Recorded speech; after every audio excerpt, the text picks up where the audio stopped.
Son Excellence Blanchard Malotama, ministre de Finances de la province du Kulou, alias l'homme de la double bransard, a pris part ce jeudi 7 août 2025 aux assises provinciales sur la revue annuelle de performance RAP en sigle édition 2025. Cet événement a été organisé par la Direction provinciale de l'éducation nationale et de la nouvelle citoyenneté des Kulou sous les thèmes gouvernance, qualité et citoyenneté, transformer l'école pour bâtir une RDC résiliente et inclusive. En l'absence du gouverneur de province, son Excellence Philippe Akameto-Nandolo, en mission officielle, le ministre Blanchard Malotama a représenté le gouvernement provincial et a présidé la cérémonie d'ouverture. Cette cérémonie a été marquée par la présence de la ministre de l'EPST Romanico Lapa, du secrétaire du gouvernement provincial, de sous-prophète Hervé Mongueta, de l'inspecteur principal provincial et bien d'autres. Dans son discours, il a d'abord rendu un vibrant hommage au chef de l'État, son Excellence Félix Antoine Tshisekedi Tshilombo, pour la mise en œuvre effective de la gratuité de l'enseignement en République démocratique du Congo. Il a ensuite souligné l'importance de sa présence à ces assises qui répond aux instructions du gouvernement provincial de l'engagement de ces derniers en faveur d'un système éducatif performant.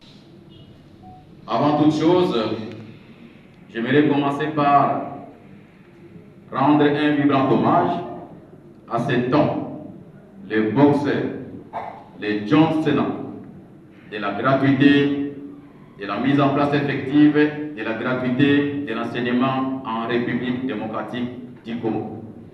Je cite son Excellence Félix Antoine Tshisekedi Tshilombo, garant du bon fonctionnement des institutions.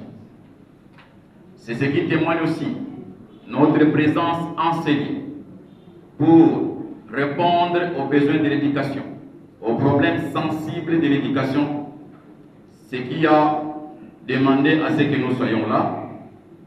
C'est aussi pour honorer les metteurs en scène des instructions de l'action du gouvernement central au niveau de la province, son Excellence, Dr Philippe Akameto-Nandolo, qui n'aménage aucun effort pour que les Kwilois et Kwiloises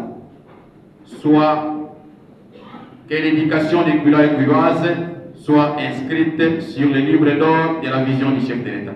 Le ministre a mis un accent particulier sur l'esprit de collaboration qui règne au sein du système éducatif de Kulou 1. Émis par la cohésion observée entre les différents acteurs éducatifs, il a exhorté tous les participants à tirer le meilleur de ces assises pour améliorer la gouvernance et la gestion des établissements éducatifs. Il a également rappelé à toutes les parties prenantes, l'État, le parent, les éducateurs, les élèves et autres, leurs responsabilités communes dans la promotion de valeurs fondamentales telles que la promotion harmonieuse, la conscience de soi et l'engagement citoyen en vue d'un système éducatif de qualité.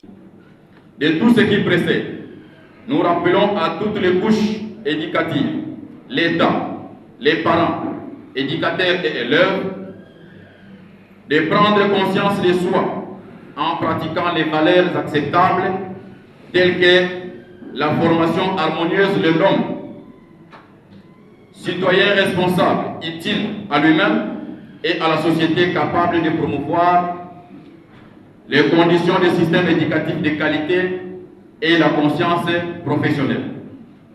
Et enfin, il a appelé à la lutte contre les antivaleurs qui gangrènent l'éducation, notamment la mauvaise conduite de certains éducateurs, la xénophobie, le népotisme, l'impunité et d'autres comportements déviants qui déshonorent la dignité humaine et nuisent gravement au système éducatif.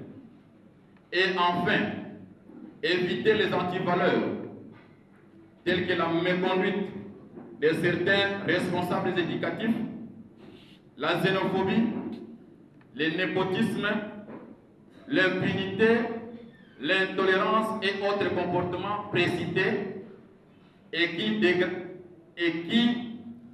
désavouent la personnalité humaine et qui sont à la base de la dégradation du système éducatif actuel. Sur ce, je déclare ouvert les assises de la revue annuelle des performances 2025. Je vous remercie.